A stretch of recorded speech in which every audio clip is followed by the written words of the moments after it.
Welcome back to cyberspace. I'm your host, Leslie Poston. Today we're talking about a test that's been quietly shaping lives for decades. It's not a test you study for, and it's not one you take in school, but its score can influence your health, your relationships, your work life, and even how long you live. I'm talking about the ACE test. ACE stands for Adverse Childhood Experiences. It's a short questionnaire, only 10 questions, each question asking about a kind of hardship you might have faced as a kid. That could be abuse, neglect, addiction in the home, a parent going to jail, that sort of thing. The more yes answers you check off, the higher your score. The higher your score, the more likely you are to struggle in adulthood. Not just emotionally or mentally, but physically too. This isn't just psychology, it's biology. And what's wild is that this test has been around since the 90s, but many people still haven't heard of it. Or if they have, they don't realize just how much it explains. So in this episode, we're going to talk about what the ACE score really is. We'll look at how trauma rewires the brain and the body. We'll talk about how it shows up in your job, love life, and friendships. We'll explore why trauma doesn't just live in your memories, but also in your muscles, breath, and gut. And we'll end with something important, what healing looks like, what you can do if this episode hits close to home. Let's start at the beginning. In the 90s, a researcher at Kaiser Permanente noticed something odd. Patients who were struggling the most with things like obesity, diabetes, heart disease, or depression also tended to have really difficult childhoods. So he partnered with the CDC. They surveyed over 17,000 people, and they asked about 10 categories of adversity in childhood. These categories included physical, emotional, and sexual abuse, emotional and physical neglect, and 5 kinds of household dysfunction. Those are things like having a parent who abused substances, a parent who was incarcerated or divorced, mental illness in the home with any relative, or violence between any adult in the household. Each yes answer became 1 point, and they called this your ACE score. 0 means you had little to no exposure to these 10 things. 4 or more are where the risks begin to climb sharply. People with an ACE score of 4 or more are significantly more likely to experience anxiety, depression, addiction, autoimmune disease, cancer, and even early death. People with a score of 6 or higher, the research shows their life expectancy drops by as much as 20 years. But here's the thing. Trauma isn't always about the big, obvious things. Sometimes it's about what was missing. So, a child who was never hit but was constantly ignored, or a child who never saw violence but also never felt safe. Trauma can be loud, sure, but it can also be quiet. What matters is what it did to your nervous system. It's also important to say trauma is not just personal. It's not always about what happened inside your house. It can also be about the systems around you. If you grew up in a neighborhood where violence was common, or where your school didn't feel safe, or where poverty meant basic needs weren't met, that shapes your development too. And if you were part of a marginalized group, whether race, gender, sexuality, disability, or immigration status, you may have carried stress that was chronic and unavoidable. That kind of structural trauma doesn't show up in the original 10 ACE questions, but it should. Researchers now call these expanded experiences community-level ACEs. They add layers of risk and complexity that are often overlooked. Healing from trauma means healing the individual, but also challenging the systems that produce harm. The brain develops rapidly in childhood. Those early years are when we build the wiring for safety, connection, and emotional regulation. When a child grows up in a chaotic, threatening, or neglectful environment, that wiring gets altered. Sure, the brain learns to survive, but not to thrive. It learns that the world is unpredictable and that people aren't safe. Love might hurt, or people in love might disappear. The amygdala becomes hyperactive, That's the part of the brain that detects danger. The hippocampus, which helps with memory and learning, often shrinks. The prefrontal cortex, the part responsible for decision-making and impulse control, can be underdeveloped. These changes don't just fade with time. They shape how we respond to stress, how we relate to others, and how we see ourselves. There's also something called the window of tolerance. It's the range where your nervous system can handle stress without tipping into panic or shutting down. People with lower A scores tend to have a wider window of tolerance. Stressful things happen and they can respond without losing their sense of safety. But people with higher A scores often have a very narrow window of tolerance. A small trigger can lead to hyperarousal, which is anxiety, anger, and panic. Or it can cause hypoarousal, where you go numb, freeze, or dissociate. It's not a personality flaw. It's how your nervous system was trained. The good news is that window can expand. With support, with regulation practices, with healing relationships, your body can learn that safety is possible again. So let's talk more about the body, because trauma doesn't just live in your thoughts, it lives in your tissues. When your body spends years in a high alert state, flooded with stress hormones like cortisol or adrenaline, it starts to wear down. Inflammation increases, the immune system weakens, your blood pressure rises, and your gut becomes sensitive, while your muscles stay tight and restricted. And that's why people with higher A scores are much more likely to develop chronic illnesses. Not because they're imagining things, but because their systems have been overloaded from a young age. Researchers have even found changes at the genetic level. Childhood stress can affect how genes related to inflammation and immunity express themselves. The field studying this is called epigenetics, and it's still growing, but what it's already showing is clear.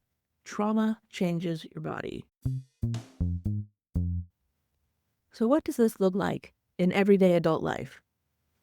Let's take work. For a lot of people with higher A scores, work feels threatening. Not because their job is bad, but because the workplace mirrors the unpredictability they experienced growing up. A critical manager can feel like the parent who yelled. A missed deadline can feel like a failure that might lead to a punishment. Office politics might bring up memories of walking on eggshells through their home. These reactions aren't just emotional, they're so physical. The heart is racing, the muscles are tense, your breathing becomes shallow, and your focus at work becomes difficult. Decision-making can feel paralyzing because the traumatized brain is constantly scanning for threats instead of processing information. You might find yourself overthinking simple choices or avoiding decisions altogether.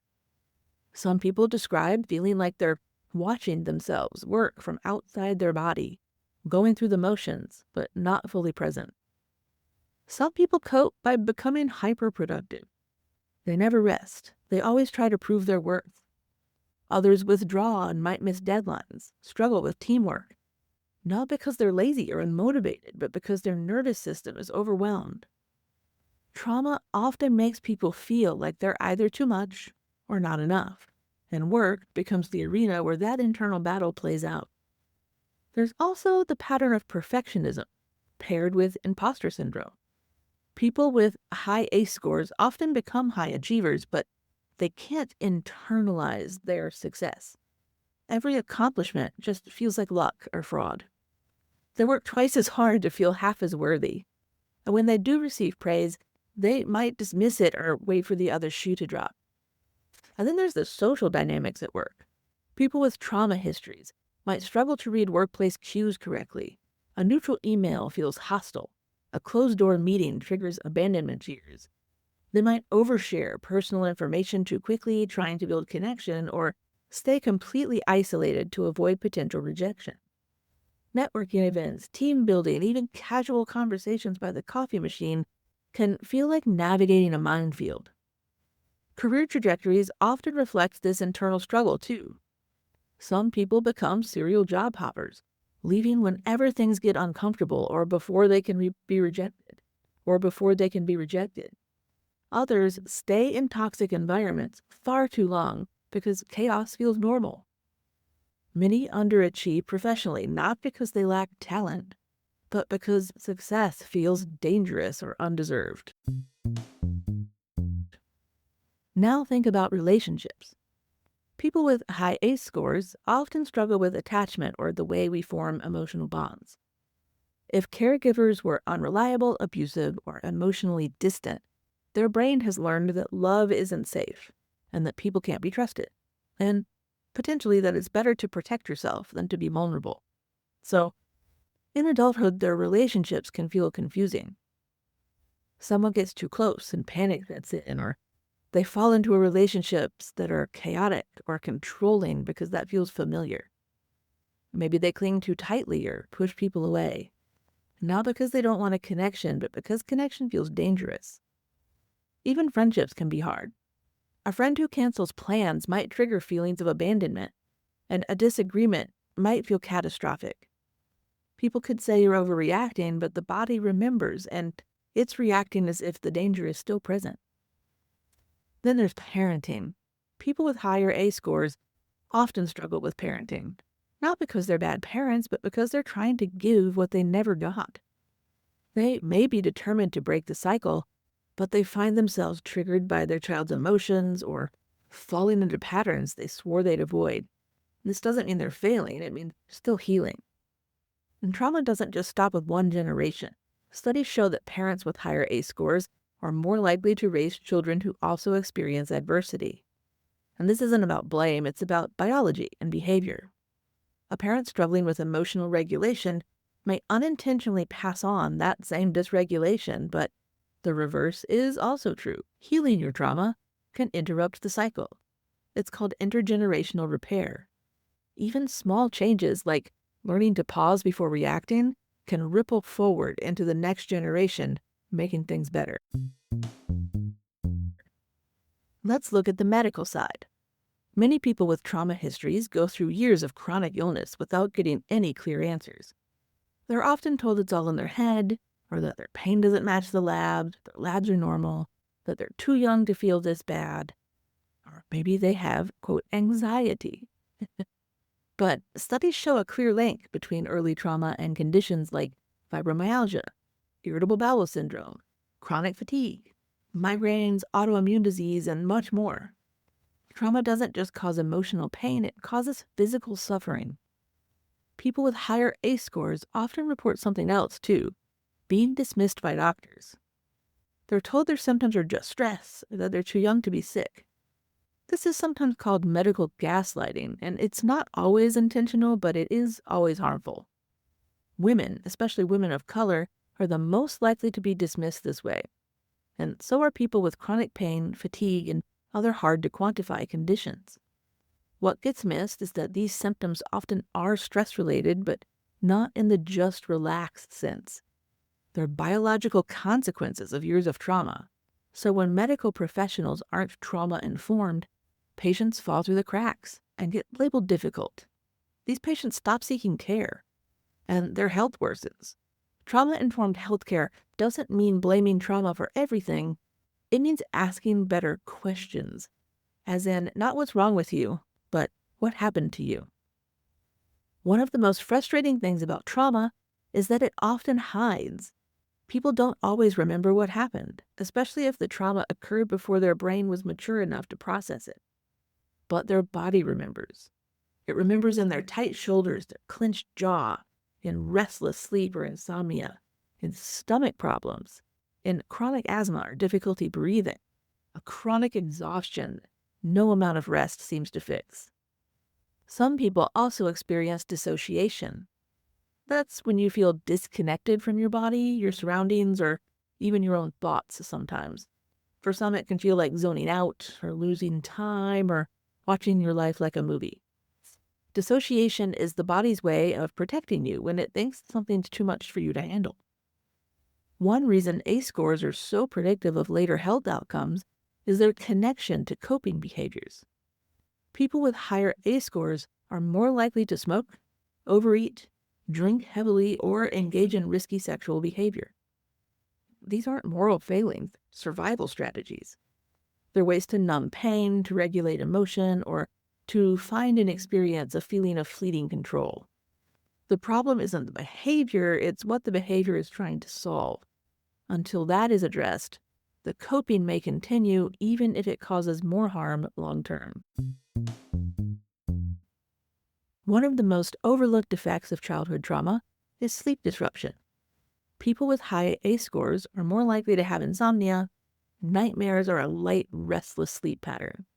Not because they're doing something wrong, but because their nervous system never fully settles at night.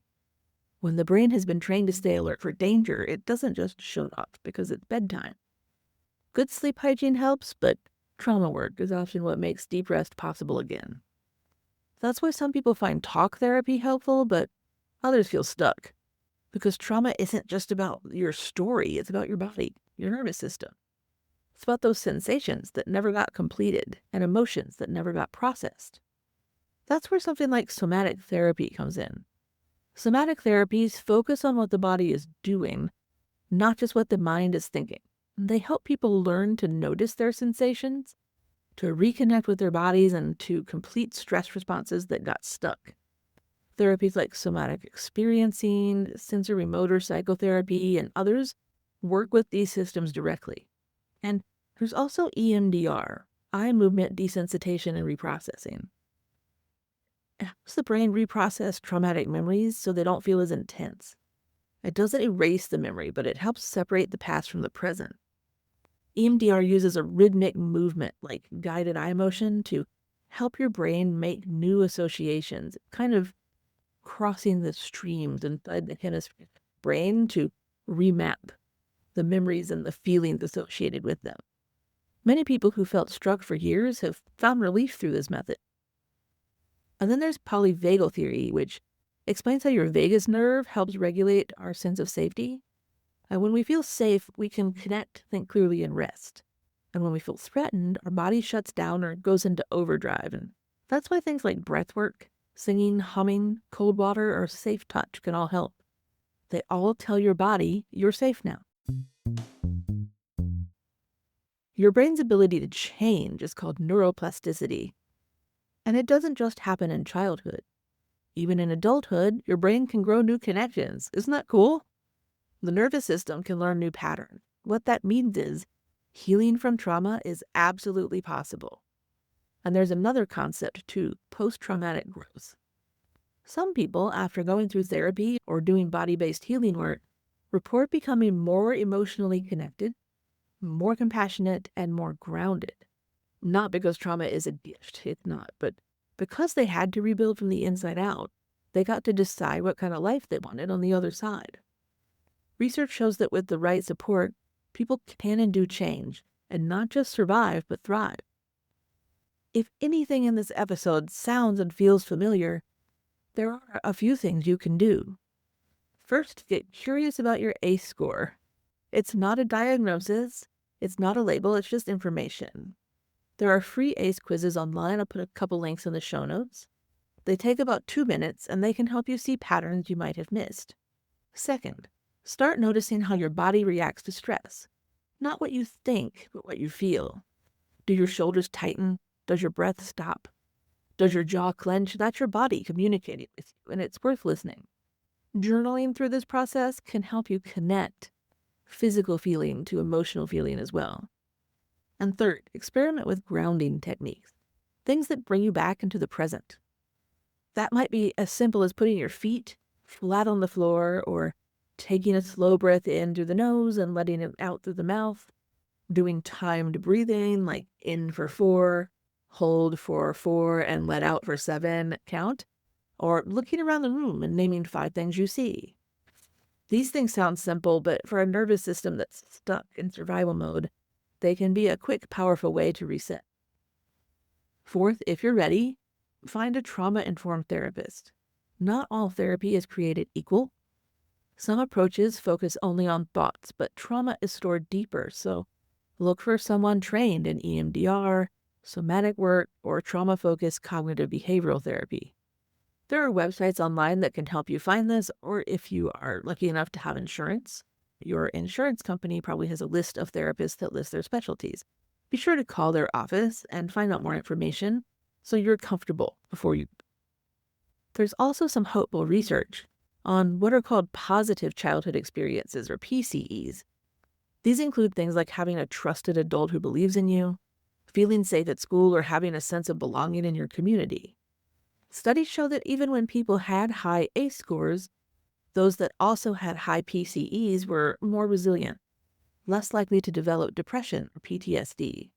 So if you're parenting now or mentoring someone younger, know this: your present, your consistency, and your belief in someone might be the buffer that changes whatever they're experiencing at home. And lastly, be patient. Healing is not linear. Some days will feel like progress and others will feel like relapse. That's not failure. Your body's just learning how to feel safe again, and that takes time. And if your ACE score is high, I want you to know something. You're not broken. You're not weak or defective. You adapted to overwhelming circumstances, and those adaptations helped you survive. They were smart, but now you get to decide if they're still serving you. There's a quote that I love that says, "You are not what happened to you. You are what you choose to become." And that doesn't mean ignoring the past. It means understanding it, working with it, and choosing to move forward. Thanks for listening to this episode of Cyberspace. I'm your host, Leslie Poston, signing off. I'll include links to the ACE quizzes, to somatic resources, therapist directories, and some studies in the show notes for anyone who wants to dig deeper.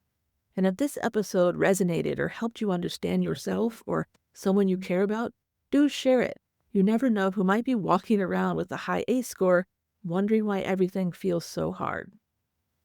Don't forget to subscribe and get this in your inbox every Monday. And as always, stay curious.